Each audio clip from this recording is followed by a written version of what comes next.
Good morning, everybody. It's Jane Johnston of the Bar Hill Group at Remax Camosun. Welcome to the Victoria Real Estate Show. It is Thursday, June 12th. I'm trying to figure out how to do a custom layout here. Andrew, help me. I don't know what you're doing, but you go ahead. Hey, everybody. Andrew Plank here with Vibe Collective and LePage. How are you? Jen Lowe. No, Jen I'm Lowe good. here with Modern Mortgage Group. Andrew, how are you? Oh, I'm Jane Johnston.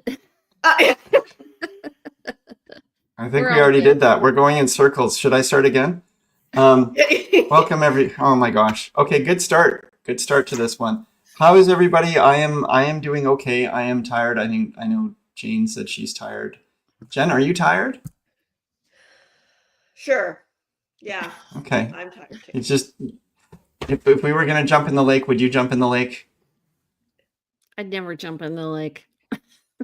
It's been some nice weather. It's lake weather over the last little while. Maybe not today. Come on, there's some nice lakes out there. How's your week going, everybody? What's going on? Busy.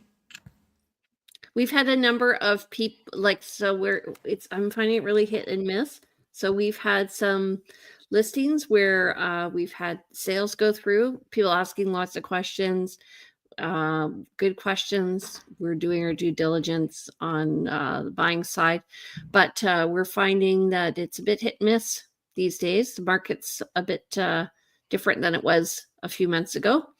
We'll talk about that today, I guess. How are you finding it, Jen? Are more and more buyers coming up for you? No, I'm doing right now lots of mortgage renewals that we're potentially looking to refinance to take care of some cash flow challenges. Lots of people, unfortunately, have taken on a bit more debt over the last few years. So we're getting that sorted out.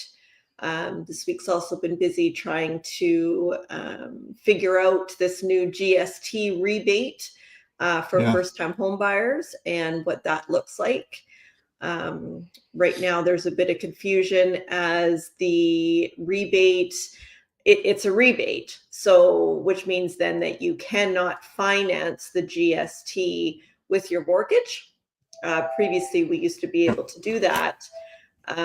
So a client is a first-time home buyer is then needing to come up with the additional funds for the GST and then gets that money back in 1 to 2 years from the government. So that's a problem that we're waiting to hear how I know, right? Hold on. Yeah, and that's a hold the horses kind of thing. This is a program that's supposed to make housing more affordable is actually not going to do that. No, they didn't think mind blown. The rebate piece through. It shouldn't be any different than the property transfer tax. If you are a first-time home buyer, you do not pay property transfer tax, right? But why is it the GST you have to pay up front and get it rebated? So needs to be sorted because the out. lenders do not want people getting in trouble or buying homes with the understanding or expectation they're going to get a windfall of money that doesn't go towards the mortgage. Mm-hmm. Is there any way to set it up so that, it used to be like, I guess for new development, if there was a GST rebate, it would get assigned back to the developer, for example. Is there a way to assign it back to the lender so that it's okay and they can still do this? Or is it absolutely just not a possibility? That's what needs to be figured out right now. Like that's I was at an event yesterday and it was definitely a topic of conversation. I'm part of, it's called CMB-ABC, and it's our BC Mortgage Broker Association. And this is something that they're bringing forward as we need answers quickly. So what would be the cost on $1 million? Well, 5%, right? 5% GST. that you have to come up with that extra money, and usually first-time home buyers, right? You've got all your money saved for that down payment. Right. And now you've got an extra 5% that you need to have that will then be given back to you when the government gets around. Gets around to it. Right. Oh boy. So you've got to apply for it. Yeah. Okay. So unintended consequences yet again with legislation. I mean, Yes. we deal with unintended consequences all the time within our own real estate board. Really great idea they had recently to change our communication system for realtors, and Doesn't work. It's not working as well as many people thought it would. So and also, rolled out in the spring when it's the busiest season. Why not roll it out in summer when and to a limited number of test agents or something, right? Or some sort of test it out. But anyway, these are the things that happen with government and with any organization apparently. So. Mm-hmm.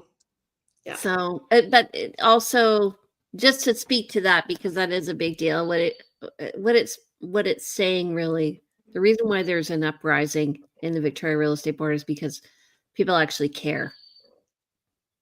So they want to be in touch and they want to know what's going on. So this is a sign of a good board.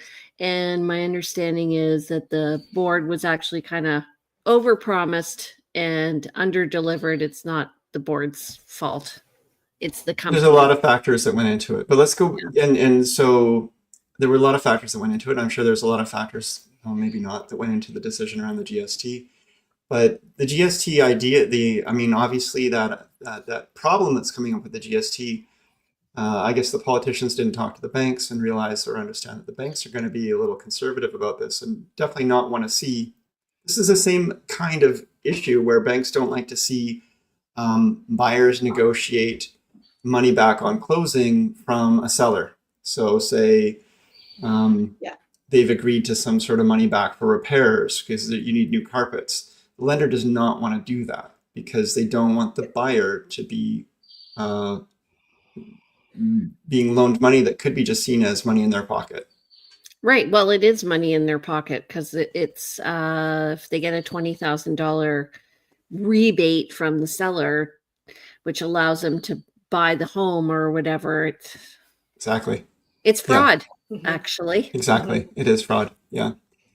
Okay, so let's get to the more serious stuff of what's happening in the market. We're going to talk about pricing a home in a shifting market. This is a discussion with a lot of clients recently.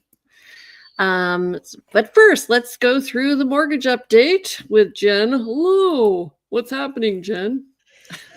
Yeah, so the Bank of Canada, they chose June 4th to keep their overnight lending rate the same at 2.75%.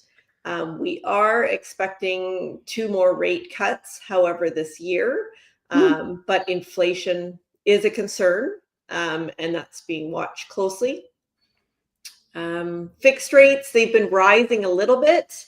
And this is due to the bond market volatility. Yeah, that's about it. Okay. You were saying earlier you're doing a lot of refinancing, and it was interesting to hear you say that because when I asked how things are going, you said I'm doing a lot of refinancing, and I would have thought you would have been saying, "Hey, I'm doing a lot of qualifications for buyers in this market because it's we're moving towards summer, but it's still the busy season, you might say, or should be the busy season." And your answer was you said, "I'm doing refinancing." I was like, okay, interesting. Yeah. I'm definitely it not nearly as busy right now with purchases. I'm averaging sort of 1 to 2 purchases a week, but that's way down for this time of year. What would be typical for this time of year? I'd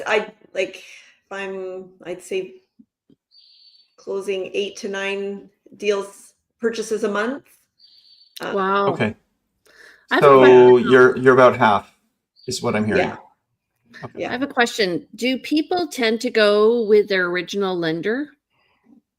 Or do they For come back to renewals? you? They always come back to me. And what I'm doing is I'm comparing what their current lender has provided, and I'll let people know whether it makes sense to sign on the dotted line and just do a straight renewal. Or it's also an opportunity to have that conversation. Does it make sense to extend the lifetime of your mortgage to help with cash flow? Do you have any upcoming changes in the next, few years, where we want to look at not necessarily going with a 5-year fixed rate, which is what your bank is going to recommend. Mm-hmm.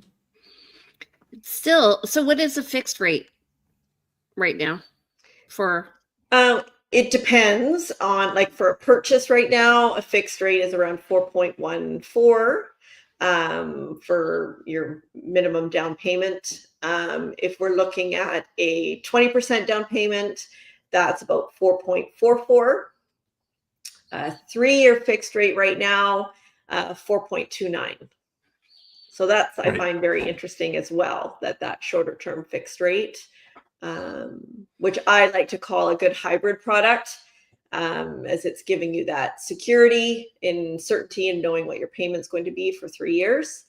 And that's signaling to me that in 3 years, where's the market going to be? The banks know more than we do. So Yeah. they do. They do a lot of math. Yeah. So I want to touch on something you said, and that was for the let's say a less than 20% down, the rate is, I think, maybe about 20 Better. basis points or more. Better. Have you, and when someone is making so why, other than, so you're going to be paying CMHC fees or Genworth or whatever, you're going to be paying fees to the insurer. What is the difference in end cost for someone if they're choosing to go like, hey, I want the lower interest rate, I'm actually going to put less money down, but then I have to It pay doesn't this. make sense. Yeah. It still doesn't make sense. No. I just want to clarify that for folks. Yeah. It right now with the current spread, with the insured rate versus the uninsured rate, it does not make sense to pay the premium, because the premium's like $16,000, let's just say, on Right. 500,000. So no, it definitely And doesn't. that tacks on to your mortgage as well. So any savings in interest is taken up in the fact that you're paying interest on a larger amount as well. Do you have a spreadsheet that you share with clients that you just say, okay, here's the loan amount, here are the different strategies, and here's what you're going to be paying over time, immediately and over time? Yes, I actually have an app that if I should send to both of you if you don't have it. But yes, it basically, like, you can do mortgage comparisons up to 5. We can compare up to 5 different mortgages. I'm happy to set it up and help clients as well. But if people want to just play around with it, that's an option too. Nice. Okay, that's awesome. If anybody wants Jen's mortgage app, please put a note in the chat, or please send a message to Jen directly. JenLowe.ca. Right. Okay. Thank you, Jen. Yeah, no problem. All right, so 7-day Victoria Market Watch. Andrew, go ahead. Yeah, in the last 7 days, we've had 394 new listings come online. It's a little up again over the past week. 382 was the week before. The new properties going pending, 212 properties went pending, quite a higher number than the 136 the week before. Price decreases continue to rise. We're up over 200 at 222 in the last 7 days versus 167 the week before. And 43 properties expired in this last week as opposed to 74 the week before. Oh, sexy. Thank you, Andrew. And isn't that great? And the list to sale ratio this week was 53.81%, and that's up over last week, which was 35.60%. So we're seeing a little uptick in the market, which is reflected in the number of pending sales. Yes. Okay, so compared year over year, month to date statistics, this month we've had 185, so that's up to the 12th. Sorry, no, that would be up to the 9th, so that's pretty good compared to 661 for the month of June in 2024. We're at 427 new listings so far this month. That's compared to 1495 for last June. And total active listings, we're getting close to 4,000. We're at 3729, and that's up 10% over last year at 3459. So we're gonna like have a big gong go off when we hit 4,000, or what's the plan? Are we gonna have a party? yeah, let's do it. Okay, awesome. Looking forward to it. Okay, so what are we talking about today, Andrew? We are talking about, what kind of strategies, I think, for both buyers and sellers should we be looking at when we are considering value of a home in a shifting marketplace? What do we tell our clients? How do we frame it? What are we looking at? What do we have to consider when the market is moving around a bit? And so it's really hard to put a pin on price. So, well, what do you do? I mean, first of all, I think what you do is you just share the information with your clients and let them, help them to understand that it is a shifting market, and so that they can understand whether they want to price to capture the shift, get ahead of it, whether they are feeling like they want to wait for maybe a shift back in the right direction for whatever that might mean. It's really a matter of letting them know that risks of pricing a home in a market that could be going down, pricing it, too high or pricing it too low when things are moving around. But I think it's just really about conversation and really highlighting for folks that something's different now, that things are shifting. It's not, we're not just the values of the properties that we can look at in the past, what we normally do for comparables. We can normally say, if the market's been even and all things being equal, these ones that sold that are very comparable to yours, there's a good chance a buyer will come along and pay a similar price. But with things starting to shift, we need to look at other strategies and maybe consider the benefits of actually pricing lower in order to get more in the long run. That would be a big mind set piece for some people who need to sell, and understand that, if you price according to the market now and then end up with the price of values going down, you may have to chase it and end up much further down the marketplace than if you priced it to sell today. That's one of the big pieces of conversation. Jane, your mind is spinning there. What is? Well, first of all, I'm wondering, how do we get rid of the banner at the bottom? I don't know. I'm like trying to get rid of the banner, and I'm half listening to you. Okay. I see. I'll work on that while you craft your response. Okay, so here's my thought. So first, I've been having lots of conversations like this recently with clients, and you can get in a case of analysis paralysis with your clients wondering what you should be listing at. How did you do that? We'll talk later. Okay. So what was interesting in the conversation I had yesterday was, since listing a property, we looked at what else has come on the market since then. And what we noticed was there were a significant amount of listings that just came on. So what that says to me is, if you look, so one reason why I tell people to list earlier in the year is because there's just less competition. There's like this many other listings to compare to. And as you move on in the year, you have this many. So when you're, one little listing, and you have 10 comparables, you have a 10% chance of selling. But when you all of a sudden are one of 100, it's just a lot less.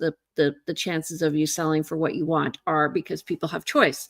So what I was saying was, when, people are looking and they see there are 10 properties that meet their criteria and they get to see all 10, then they don't feel that, the buyer doesn't feel the urgency. The seller, on the other hand, is looking, okay, well, I listed, here was what was for sale when I listed. And then it's very important to have the conversation. Here's what's for sale now, 15 or 30 days in. And oh my God, all of a sudden, there's less people around here. I mean, there's more people around here that I need to sort of adjust. So there's looking at what's exactly in the competition for your house. Well, let's say it's a single family home, but there's also looking at what are the unique characteristics of your home? What other homes are out there that have it? And then looking at it holistically and saying, price range wise, what is just for sale in that price range? So let's say we're looking like 700 to 800,000 or something. What other condos are for sale in that price range? And then what other houses are for sale in that price range? Yeah. I play a little game with my buyers, with my sellers, and my sellers, especially when we're looking at pricing. And it's something you need to do and revisit every once in a while when you've been on market for a while, especially, again, in a shifting market, where you say, look, you're priced at $900,000. If I had $900,000 today, and let's say the average buyer had $900,000 and was to go shopping, how would they be viewing your property compared to what else is currently on offer? Not what is sold in the past. Your neighbor may have gotten $50,000 more than you're currently asking, and they might have exactly the same place as yours, and they just sold 3 weeks ago. But right now, what are the options for buyers? Because they're going to be looking with their money, which is important to them, obviously, just to do the best they can for it. Yeah. So you have to keep apprised of what's going on in the market. That's the biggest mistake I find. If a seller is not looking at what's happening in the market, and we send those market reports once a week, we are in contact with them with what's happening. And if they're not looking, okay, how many people are looking at my listing? How many showings am I getting? How many other people are for sale on the market? Then when they don't understand why, and they start asking me, well, are you advertising here? Are you advertising here? Have you thought of advertising here? And I'm like, I'm advertising. If you Google your email or your address, you're going to show up in a million different places because you are all over the web. So it's not the marketing. So it really comes down to figuring out, where is the market going? So Andrew and I, and I'm sure Jen, are always looking at what's happening. What is the news saying? What is the BC REA saying?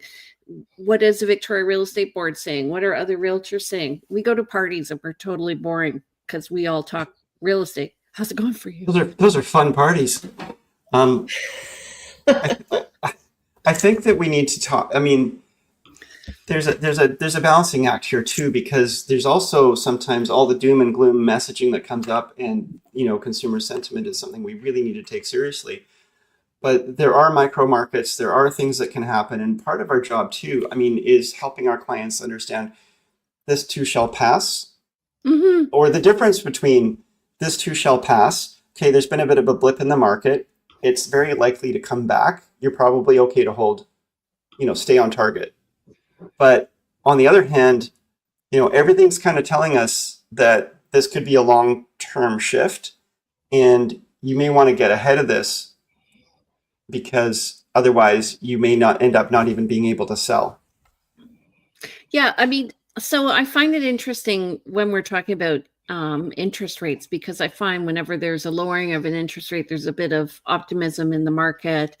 And and so the fact that there haven't been interest rate announcements lowering has kind of stopped people. But then I think, we're still at a really good interest rate if we compare to the regular world like 5 years ago, 6 years ago. So I just think sometimes it's just a mental shift that has to happen. And it can also be seasonality.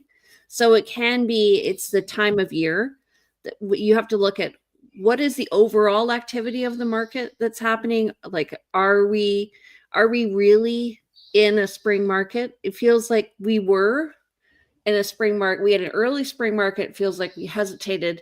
Feels like it bumped up a bit over the last few weeks. And that like May was slow. Right. And then it feels like it's bumped up again. And it's kind of like sitting on a pulse.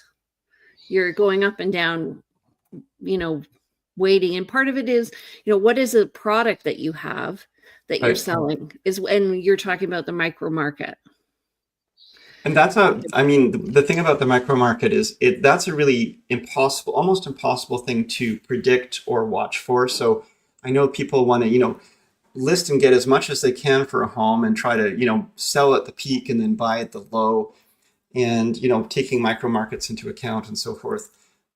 It's like turning a large ship. Housing is not liquid. It takes time to get it prepared, get it up on market.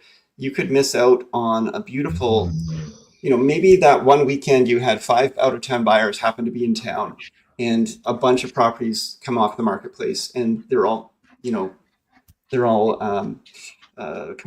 a lot of competition for them. And then the next weekend, it's a long weekend, everybody's at the beach, people are distracted, and you're not getting any kind of activity on your property. So it's impossible to really fully predict these things. It's interesting you say that, because I found the May long weekend quite busy this year, surprisingly. And then I'm wondering, it's Father's Day this weekend, and I'm wondering, should I do an open house or not? Am I going to get people? Am I not?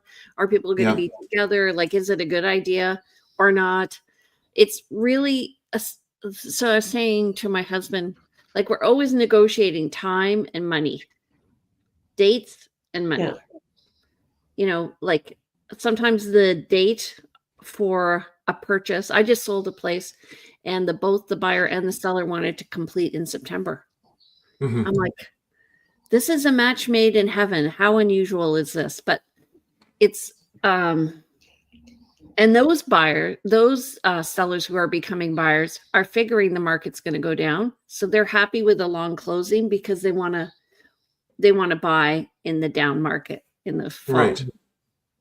And that is, actually, and that speaks to the pricing in a shifting market is, are you buying first and then selling? Are you selling first and then buying? Because if the market is shifting, there are strategies, especially important strategies around that, depending on which direction the market is going.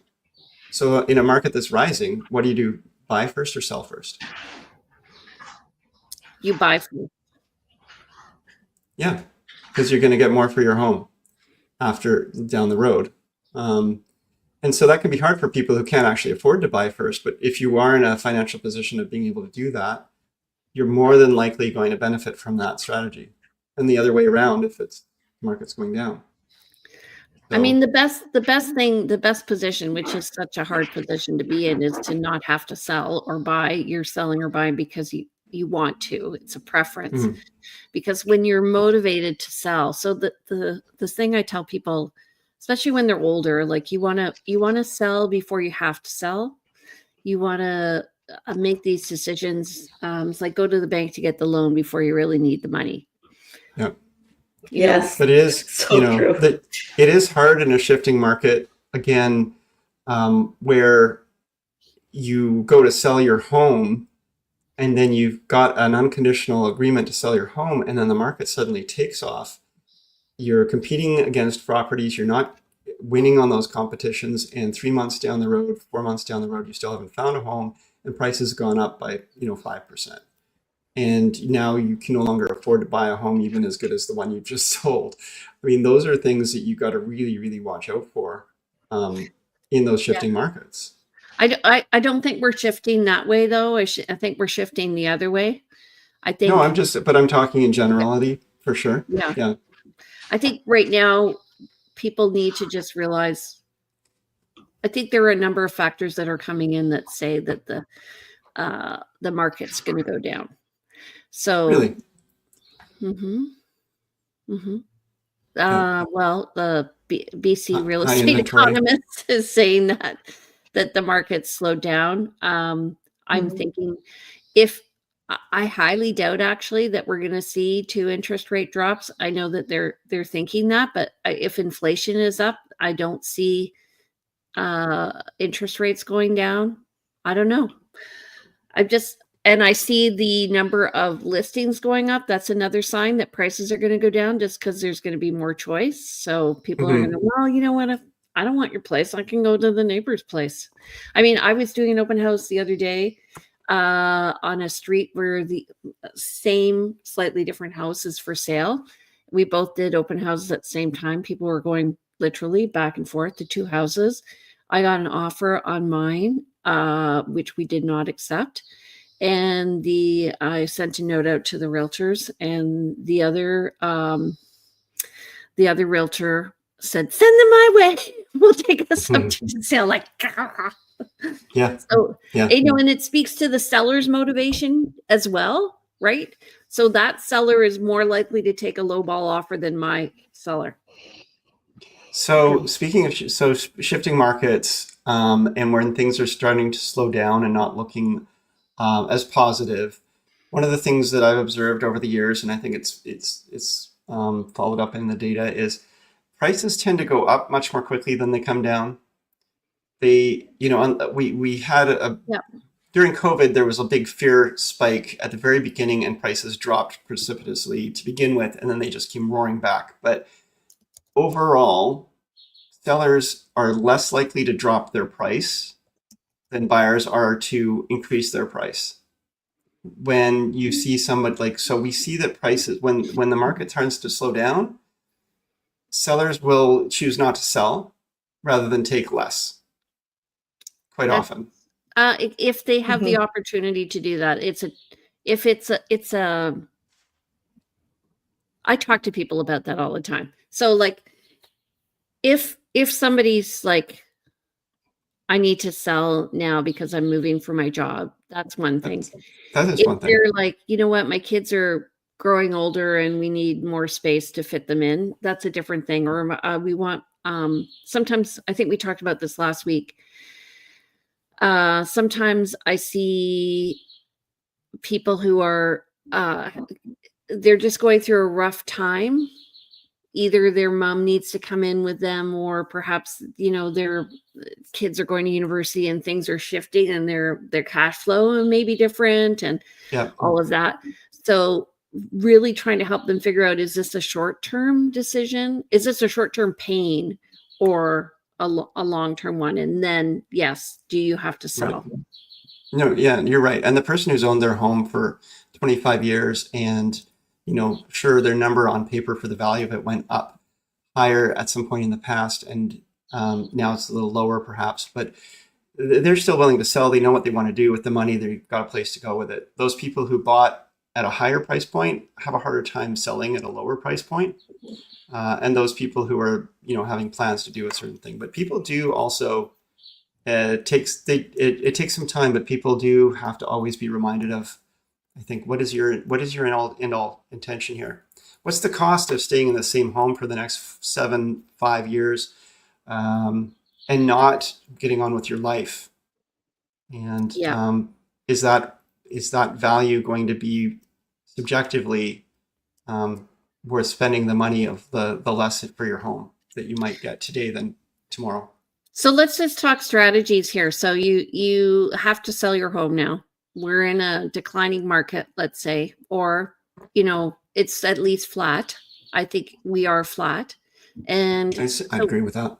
What are signs that say you're not priced right? One is you're not getting any viewings. Yeah. The viewings you are getting, the feedback is, it's not a fit for the clients, or there's some sort of comment on, room is too small, or needs of this, or, condition. And that's usually to indicate that they're finding better value somewhere else. Yeah. Or they may not give you any feedback, because if they do, and they do come back. They don't want to prejudice themselves. So that happens too. We are in a weird situation when we give feedback, because are we giving our feedback or the client's feedback? So no showings, you're getting feedback that maybe is saying there's something wrong with the house. And Lowball offers. Lowball offer. I'm trying to think. Or maybe you are getting the viewings and no offers. Yeah. Yeah. So you're in the right. So you have to adjust. So the strategy is to say, hey, I want an offer. How do we do that? One is we can do a price reduction. One is we can up our marketing a bit. Maybe do some more social media around it. Another is we can do an open house. Yeah. An open house I would consider within the realm of marketing. But when we talk about, so you said earlier, we do, even without doing any specific realtor marketing, just the MLS marketing, it means you're going to be seen all over the place. And 90% of the people working with agents as buyers are going to be seeing your property. So doing additional marketing is helpful. But is that the lever that you are going to get the most bang for your buck on? And I would say sometimes it's about just rebranding the marketing, rebranding that home, really kind of wondering, okay, we've been marketing it as this kind of trying to attract these types of buyers, because this was the buyer we thought was going to be coming to this home. But maybe we're wrong. Maybe we want to talk to this kind of buyer who might have deeper pockets or have a different kind of, maybe there's more of them in the marketplace right now. So we need to get their attention. And that's where the rebranding comes in, plus the additional marketing. Yeah, so I often will change pictures around so that it shows up differently. And I'll change the comments around. I find actually, I was talking to clients that it is helpful to do an open house because I was listening to what people were saying, and then I can edit the comments that way. Like so many people came into this one listing and they're like, so where's the second floor? I'm like, there's no second floor. Yeah. It's a bridge here. Yeah. Yeah. But then I realized they were looky-loos who were driving by. Right. And so they weren't aware of the listing before they came to the open house. So right. So that's one comment, and you question it and you find that out, and then you don't make an emergency shift in your marketing. But if you had 3 people come in and say, where's the second floor? You might want to go back and look at your MLS listing and determine why people are thinking that. And, we all make mistakes. Sometimes there is something put into the MLS and it's a really good thing to double check it and triple check it. But even after that, there could be mistakes. This is why you want to really read the comments when people are constructive. So we had an open house. This is one of the first listings I had. And this woman had her primary bedroom upstairs, and she had her son. She actually had her son sleeping upstairs, but she had the crib downstairs, and people would come like on the main level. And then she used the front bedroom as an office. And after the open house, I realized people were saying, okay, like, I don't like not sleeping on the same level as my child. Why would anybody do that? So we just moved her bed down, made the upstairs an office and gym. And all of a sudden the comments went away, and then the house sold. So sometimes having the open house just makes you aware of how people are perceiving it. So there was, so there's a woman who, she was on the spectrum, and she identified things about farm animals, I guess, and there's some stuff on TED Talks about this. I'm going somewhere with this. Bear with me.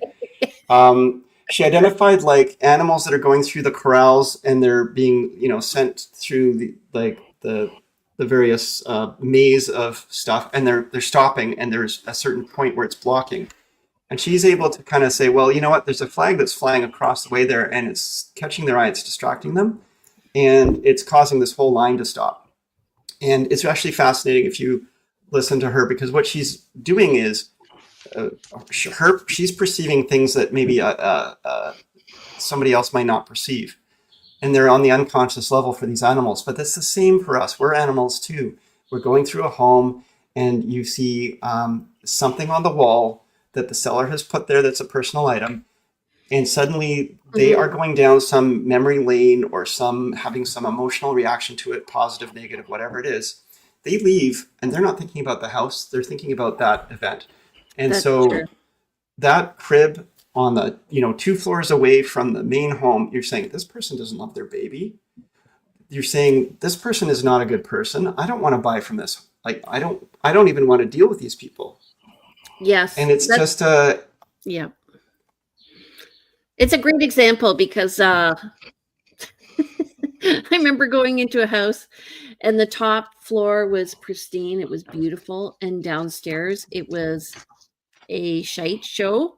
And that's a British, a shite show is like a Canadian, a British version. Anyway, so I walk into this room and they have a squirrel like this. And yeah. all I can remember now, even 15 years later, is that squirrel. Right. Yeah. And we've all been through the homes that have like the taxidermy all over the walls or a lot of religious items all over the walls, or even just sexy photos in the bedrooms. There's a lot of a lot. Okay. So let's just close this out. Yeah. Sit down, look at the whole market, look at all the comments, try and just figure out, if you were a buyer, put yourself in the buyer's shoes, put your feet in the buyer's shoes and say, what is a buyer perceiving when they come to my home? And what can I do to make it more amenable for them to purchase? If you're highly motivated to sell, if you don't have to sell, maybe now's not the time. Right. Why hammer at something that's not actually worthwhile? So if it's not the time to sell, you're not getting activity, maybe do take your home off market and wait for a better time. There may never be a better time, and you need to understand that. You may never sell, or it may be 5 years away. But if you don't really and truly need to sell, why put yourself through the trouble? Yeah. Really listen to the market, be in tune with it, and listen to your agent. Yeah. Okay, folks. So if you like the show and you know somebody who's trying to sell, maybe they need to hear our advice. If you know somebody who is wanting to get their home ready, let us know. Please share and also don't forget to comment if you have any questions. And Andrew, how do people get in touch with you, my darling? Reach out. I'm at 250-360-6106. That's my cell. It's a direct line. You will catch me there. Unless I recognize, never mind. You will reach me there. Info at andrewplank.com is my email, and you can come to the website andrewplank.com as well. We are also at realvibe.ca for the Vibe Collective. Okay, Jen. I am at 250-217-4925. Email is jen@jenlowe.ca, and my website is jenlowe.ca.